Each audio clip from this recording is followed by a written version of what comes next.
जी अस्सलाम वालेकुम जी। Welcome back करते हैं जी अपने यूट्यूब चैनल पर। सब दोस्तों को उम्मीद करते हैं सब दोस्त खैरियत से होंगे और फिटफाट होंगे। तो दोस्तों आज हम अपनी कबूतरों के पास कमरे में बैठे हुए हैं, आग शाग जला के। बाबा डोन भी हमारे साथ है, आग शाग सेक रहा है। आग जलाई हुई है और हम बैठे हुए हैं, मज़े मार रहे हैं सर्दी के। सर्दी आप दोस्तों को पता आ गई हुई है, धुंधे पड़ रही हैं, कबूतरबाजी हो नहीं रही, बिल्कुल शीशा किए हुए हैं इस टाइम कबूतर जो है ना, खुडों के अंदर पैक शैक किए हुए हैं। और हम भी जो है ना ये देखें आपको दिखाते हैं, पैक हुए हुए हैं। ये कमरे शमरा हम बंद करके पूरा और आग जला के बैठे हुए हैं, सेक रहे हैं। और कबूतर भी फुल टाइम मौज मस्तियाँ कर रहे हैं। ये देख लें आप दोस्तों के सामने तीले शीले फेंके हुए हैं कबूतरों के पास। दाबकों में ये तीले वगैरह लेके जा रहे हैं कबूतर सारे। अंडे उंडे दे दिए हुए माशाल्लाह जोड़ों ने। और ये सब कबूतर जो है ना फुल टाइम जो अपना शुगल मेला लगे हुए हैं करने, अपना मस्ती में मगन हुए हैं। और बाबा लियाको जो है इस टाइम पे आग ठंडी पड़ गई हुई है, इसकी जो सेक कर रहे हैं। बाबा जी सेक कर रहे हो तो और बाबा जी सुनाओ ठंड कैसी जा रही, पहले तो यार दसो। कबूतर कट रहे हैं बाबा बाहर। मैं सुने बाबा हीटर हूटर लाया खुडे च। अच्छा जी साग खा रहे ने देसी घ्यो दा। ओए कि साग किथों ढाई चढ़ गया है? अच्छा जी साग सो भी ढाई चढ़ गया। सतरंग ये खाने हैं बाबा। बाकी बाबा ठंड कैसी पै रही सही दसी, बाहर निकलन दे रही है। अज तकरीबन ईमानदारी ना दसी किन्ने दिन बाद निकले हैं? हाँ 5-6 दिन बाद बाहर आया ना, ठंड की वजह तो है ना। मैं अगे कह रहा बाबा, मैं क्या बाबा नहीं निकल रहा बाहर क्योंकि ठंड बड़ी पै रही है।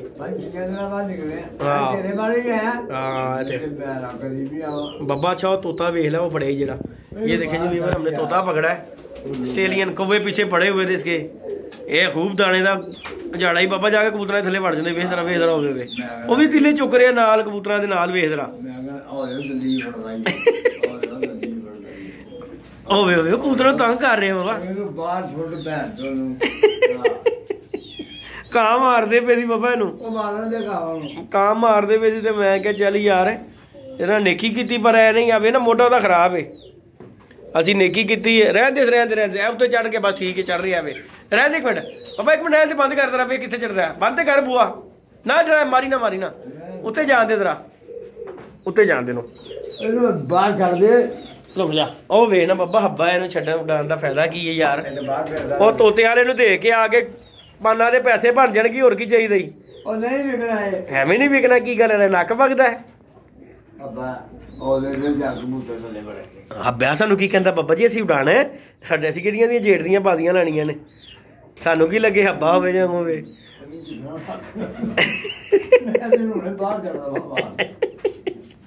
ਹਾਲੇ ਨਾ ਬਾਬਾ ਸਾਰੇ ਧਿਆਨੇ ਲੱਗੇ ਨੇ ਵਿਚਾਰੇ, ਤੀਲੇ ਤੂਲੇ ਇਕੱਠੇ ਕਰ ਰਹੇ ਨੇ। ਤੀਲੇ ਨਹੀਂ ਸੀਗੇ, ਨਵਾਂ ਝਾੜੂ ਲਿਆ ਕੇ ਬਾਬਾ ਪਾਇਆ ਨਾ ਕੇ। ਉਹ ਪਰਾਲੀ ਲਾਣਾ ਮਿਲੇ ਲਾਲ ਗੁਰੂ ਦੀ ਹੈਗਾ ਵੀ ਬੈਂਕ। ਅੱਛਾ ਉਹ ਫਰੂਟਾਂ ਦੇ ਕੋ ਵਿੱਚ ਪਰਾਲੀ ਫੈਲਾ ਭਰਿਆ। ਅੱਛਾ ਜੀ ਇਹਨਾਂ ਦੀ ਕੁੱਤਰ ਲਈ ਗਿੱਲੀ ਪਰਾ ਥੋੜੀ ਸੁੱਕੀ ਜਿਹੜੀ ਰੱਖਤੀ ਪਰਾਲੀ। ਬਾਕੀ ਫਾਇਦੇਮੰਦ ਬੜੀ ਬਾਬਾ ਜੀ ਉਹ ਪਰਾਲੀ ਨਿੱਘ ਹੁੰਦੀ ਹੈ। ਹਾਂ ਪਰਾਲੀ ਦਾ ਹਿਸਾਬ ਕਿਤਾਬ ਹੋਰ ਹੈਗਾ ਨਾ। ਇਹ ਝਾੜੂ ਦੇ ਵਿੱਚ ਕੀ ਉਹ ਤੇ ਬਾਬਾ ਮੈਂ ਤਦ ਕੀਤਾ ਕਿ ਮੈਂ ਕਿਹਾ ਯਾਰ ਆਂਡੇ ਕਦੀ ਇੱਧਰ ਚਲੇ ਜਾਂਦੇ ਕਦੀ ਉੱਧਰ ਚਲੇ ਜਾਂਦੇ। ਓਏ ਅੱਛਾ ਬਾਬਾ ਉਸ ਦਿਨ ਤੂੰ ਮੈਨੂੰ ਫੋਨ ਕੀਤਾ ਜਿਹੜਾ ਖੋਖੜ ਦਾ ਕਰਕੇ, ਉਹ ਕੀ ਤੈਨੂੰ ਕਿਸੇ ਨੇ ਫਿਲਮ ਚਲਾਈ ਸੀ? ਉਹ ਮੈਨੂੰ ਗੈਸੀ ਮਾਰਦਾ ਬੇਟਾ, ਮੈਂ ਉਹ ਲਾਲ ਦੀ ਦੁਕਾਨ ਤੇ ਖਲੋਤਾ ਆ। ਅੱਛਾ ਕਹਿੰਦਾ ਬਾਬਾ ਜੀ ਤੁਸੀਂ ਇੱਥੇ ਖੜੇ? ਅੱਛਾ ਮੈਂ ਹਾਂ ਖੋਖੜ ਹੋ ਗਿਆ। ਨਹੀਂ ਯਾਰ ਮੇਰੇ ਕੋਲ ਹੁਣੇ ਗਿਆ। ਕਹਿੰਦਾ ਬਾਬਾ ਜੀ ਟਰੱਕ ਨਾਲ ਵੱਜਿਆ ਮੇਲੇ ਹੀ ਫਿੱਟ ਗਿਆ। ਓਏ ਹੋਏ ਤੇ ਜੇ ਦਿਨ ਓਏ ਯਾਰ ਯਕੀਨ ਮੈਨੂੰ ਟੈਕ ਹੋਣ ਵਾਲਾ ਹੋ ਗਿਆ। ਮੈਂ ਤੇ ਗਲਤ ਗੱਲ ਹੈ ਮੈਂ ਯਾਰ ਕਿਹਾ ਮੈਂ ਘਰ ਗਿਆ, ਮੈਂ ਆਪਣੇ ਘਰ ਦਾ ਦੱਸਿਆ ਮੇਰੇ ਘਰ ਦੇ ਚੁੱਪ ਕਰ ਜਿਹਦੀ ਹੈ ਆਪਣਾ ਵਿਚਾਰਦਾ ਹੈ। ਮੈਂ ਵਿਚਾਰਦਾ ਜੀ ਹੁਣ ਗੱਲ ਯਾਰ ਮੈਂ ਜਾਂ ਕੋਕਰ ਦਾ ਪੁੱਛਾ ਜਿੰਦੇ ਮੈਂ ਕਿਹਾ ਕਿਹੜੀ ਹਸਪਤਾਲ ਦੇ ਕਹਿੰਦਾ ਸਰਵਿਸ ਹਸਪੀਟਲ। ਨਹੀਂ ਯਾਰ ਇਹ ਤੇ ਬਗੈਰਤੀ ਹੈ ਨਾ ਯਾਰ ਬਾਬਾ। ਤੇ ਅੱਲਾ ਮਾਫੀ ਦੇਵੇ ਕਿਸੇ ਦੇ ਮੁਤਲਕ ਇਹੋ ਜਿਹੀ ਗੱਲ ਕਰਨੀ ਯਾਰ। ਜੀ ਮੈਂ ਬੁੱਢਾ ਆਦਮੀ ਯਕੀਨ ਕਰ ਮੇਰਾ ਤੂੰ ਪੁੱਤਰ ਲੱਗਦਾ ਮੈਂ ਹਿੱਲ ਗਿਆ ਯਾਰ। ਨਹੀਂ ਹਿੱਲੀ ਜਾਣ ਵਾਲੀ ਗੱਲ ਹੈ ਬਾਬਾ ਜੀ। ਮੈਨੂੰ ਜਦੋਂ ਆਇਆ ਨਾ ਬਸ਼ਾਰਤ ਦਾ ਫੋਨ, ਬਸ਼ਾਰਤ ਨੇ ਮੈਨੂੰ ਫੋਨ ਕਰਕੇ ਕਿਹਾ, ਉਹਨੇ ਕਿਹਾ ਯਾਰ ਜਿੱਦੀ ਭਾਈ ਖੋਖਰ ਕਿਹੜੇ ਹਸਪੀਟਲ ਦੇ ਵਿੱਚ ਹੈਗਾ। मैं कहा यार को की होया, कहता यार वो सुनिया एक्सीडेंट हो गया, ट्रक के थले आ गया। मैं कहा नहीं वीरे मैं तो नहीं हूँ तो मैं मिल के आ रहा वहाँ। फिर मैं चेचा उस वक्त मैं तुम कहा नहीं, मैं फोन कर रहा, मैं फिर फोन किया मैं पूछा कितने, कहता मैं घर है वहाँ। यार किड्डा बगैरत बंदा है यार, देख उन्हें की हरकत की बाबा। नहीं है तो गलत गल है, हकीकत बात है गल ही हो जाता बाबा जी। एकदम बंदे एहो जी गल सुनने मिले यार। बंदा केड़ा सी बाबा को पछाणिया नहीं यार, खोखर दी छत ते बैठा है जी। तेरी हुई है मुलाकात ना? हाँ उत्ते छत ते खोखर दे लम्मा जिहा पतला जिहा। अच्छा जी, मेरी न समझ नहीं आ रहा केड़ा बंदा है। बहरहाल अच्छी गल नहीं है यार इस तरह की किसी के मतलब गल करनी अपनी पक्के रखदा है। लम्मा मुंडा जी कि भाई है? मुंडा ही है। देखो यार है कोई ओहदे वाली गल करनी ना भाई जी ना ना ए ते जाती है ना बाबा जी, किसी के मतलब एहो जी गल करनी यार। अल्लाह माफी देवे, या गल ही एहो जी बंदे नूं अटैक हो जाता बाबा जी। की ख्याल है?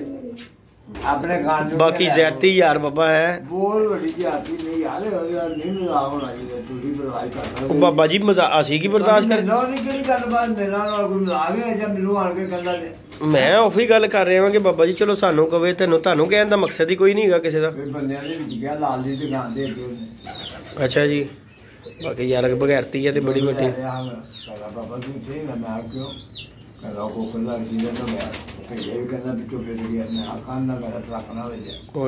रहती बाबा है जी गल करनी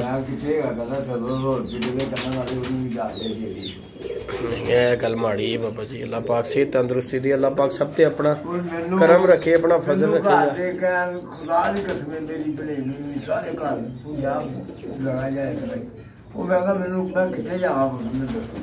नहीं है जाती।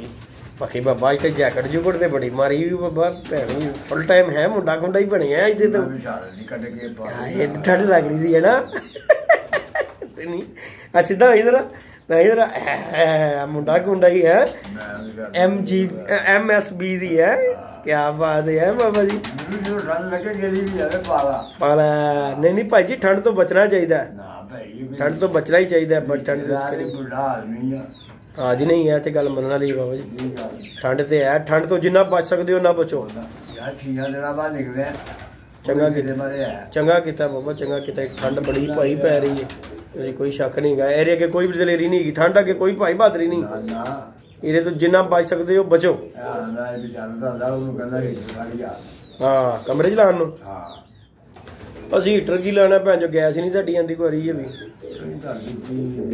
आती ही नहीं है गैस ही बाबा जी। आवाज आ रही है, सर्दी आ गई ना, हूँ धुंदा पैन लगियां ना, सर्दी गई गैस। असी बड़ी लकड़ बाली बाबा पिछली बारी, लकड़ा बाल बाल के। अच्छा जी, की लाया जी सिस्टम विच? टिप्पा कड्ढिया अज विचों? जालम हो बाबा जी तुसीं तो, भैन जी गौरमेंट भी धोखे दे रहे थे। फुल है बिल दे रहे, बिल के पैसे पूरे कर रहे हैं मामा। असी तो बिल भी देने तो पैसे भी पूरे नहीं होते साडे कोल। नहीं है तो मनने वाली गल है बाबा जी, गैस आनी चाहिए, गैस तो आनी चाहिए क्योंकि बाबा जी देखो बिल देईदा। आहो अच्छा जी, हाँ वही सिस्टम है भी।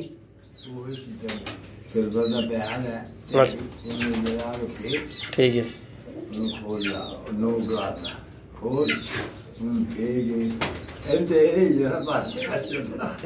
नहीं नहीं तरीका ठीक है बाबा, दसो तरीका। लोग कहेंगे बाबा तरीके दस रहा है कि केड़ियां यकीयां करनियां ने गैस से। ले जी वीवर, बाबा जी आए हैं, बाबा जी के साथ बैठ के शुगर मेला किया है। आज ना बाबा जी आए थे इसलिए कि एक बंदा ना बाबा जी को मिला है और बाबा जी को कहता है कि जी खोकर का एक्सीडेंट हो गया है, तो उसका सर सुर पिस गया। अल्लाह माफ़ी दे यार, इस तरह का कोई भी वो भाई है, वो दोस्त है अपना जो भी है भाई, मेरी जान इस तरह की यार किसी के मतलब बात नहीं करनी चाहिए यार। अल्लाह पाक सबको सेहत तंदुरुस्ती दे, अल्लाह पाक सबको अपने हिफ्ज़ में रखे। और मेरी जान, मेरी कोई आपकी उसके साथ कोई दावत है ना, तो मेरी जान उससे मिल के दूर करो जिस तरह की बातें करके यार, किसी को परेशान करने वाला। बाबा जी वैसे भी दिल के मरीज़ हैं अल्लाह माफी दे। ऐसे बंदे को बता, अगर तुम परेशान ही करने वाला बात की थी तुमने। तो बाकी जी वीडियो को लाइक शेयर सब्सक्राइब कीजिएगा। नहीं जी नहीं, ताड़ा किसी ना नहीं गा बाबा जी, साडा नहीं है ज़्यादा ही बाबा जी। ले जी व्यूअर, वीडियो को लाइक शेयर सब्सक्राइब कीजिएगा। मिलते हैं जी नई वीडियो में नए कॉन्टैक्ट के साथ। इजाज़त दीजिएगा, अल्लाह हाफिज़। यार जी मेरी गाल तुझे मेरे पुत्र ने गए